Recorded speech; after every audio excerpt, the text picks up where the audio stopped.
What's up, everybody? This is Cazlamar. Hey, I got a special treat for you today. I got my friend A.B. Walker, and when I tell you this is a OG in the business, man, he's been around for a long time. I mean, from what I know, man, I've seen him working on tours with, R. Kelly, Miki Howard.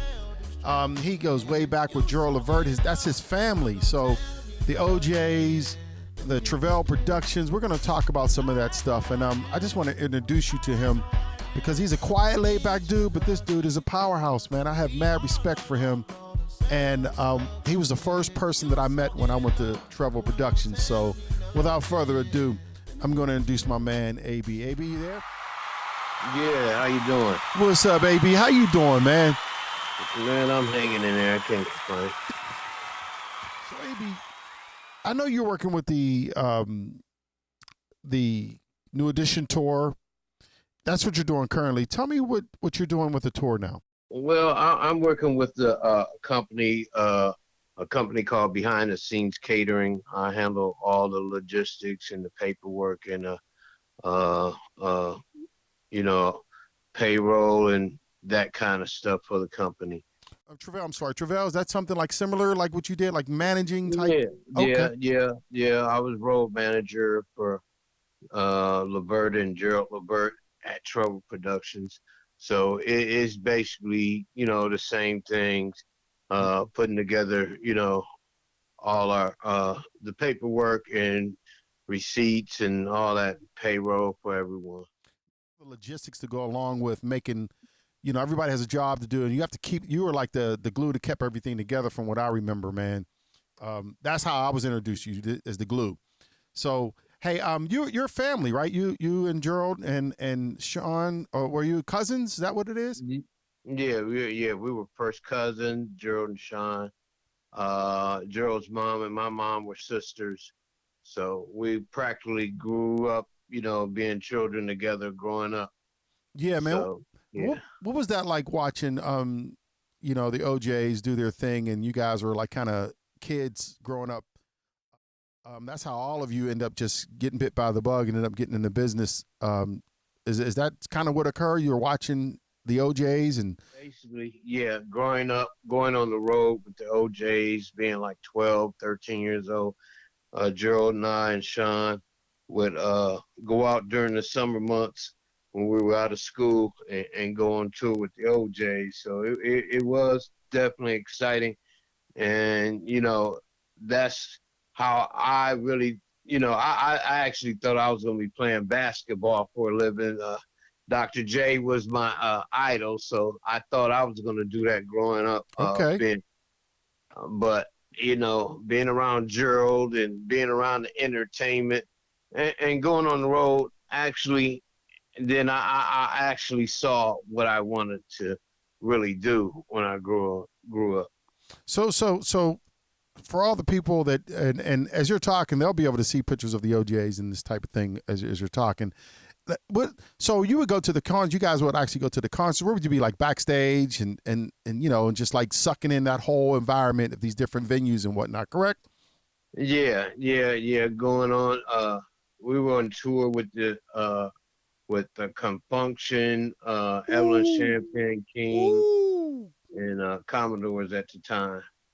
Yeah, man. So I got to see a lot of those 70s groups growing up and actually seeing how famous the OJs were. I guess because I was always around them, I didn't really comprehend how popular they were until I went on the road and watching them sell out arenas and things like that.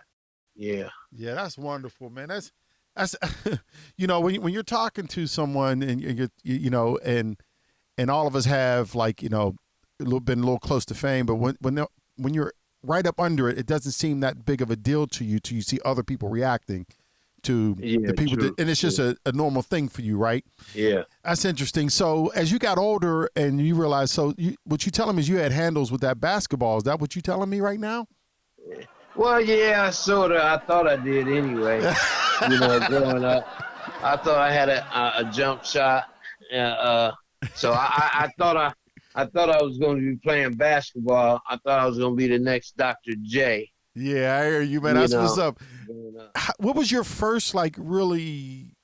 How did you actually get in the business? Like, okay, was it that Eddie Sr. come along and say, okay, I want you guys to start doing this, or did you go to somebody in their management team say, hey, I want to start helping? How did you actually get your foot in the door and have a job to do? Were you carrying equipment? Were you a roadie? How did you get in? I actually started off as a roadie, working with LeVert back in about what 80, late 84, early 85, before we had actually got signed to a major record deal. We were signed to Temporary Records. Harry Coombs, who was actually the owner of the company, and yeah, I actually just got into it by accident, per se, because I really didn't want to pursue a music career type thing, but as I seen Gerald, how serious he was about it, you know, and then one day we got to open up for the group One Way, Al Hudson and One Way, and they had a hot song, Cutie Pie. Cutie Pie, yeah, man. Yeah. Yeah. You remember that one, huh? Mm-hmm, sure do. One of my favorite songs. Yeah. I would try to sing it, but I'd mess it all up. I ain't even gonna try it. Yeah. And once I saw that we were able to compete with the, you know, the major groups, I saw something in Gerald, Sean, and Mark that I'm like, okay, might be something that's gonna be my future. I can see the light right now. Yeah. Per se, based on the shows we were doing, because we were actually opening up for like groups like the Temptations, the OJs here and there. So let's talk about logistics. How are you putting the band together? Were you getting some support from like the old man? I call him the old man, you know, that's why I called him all these years.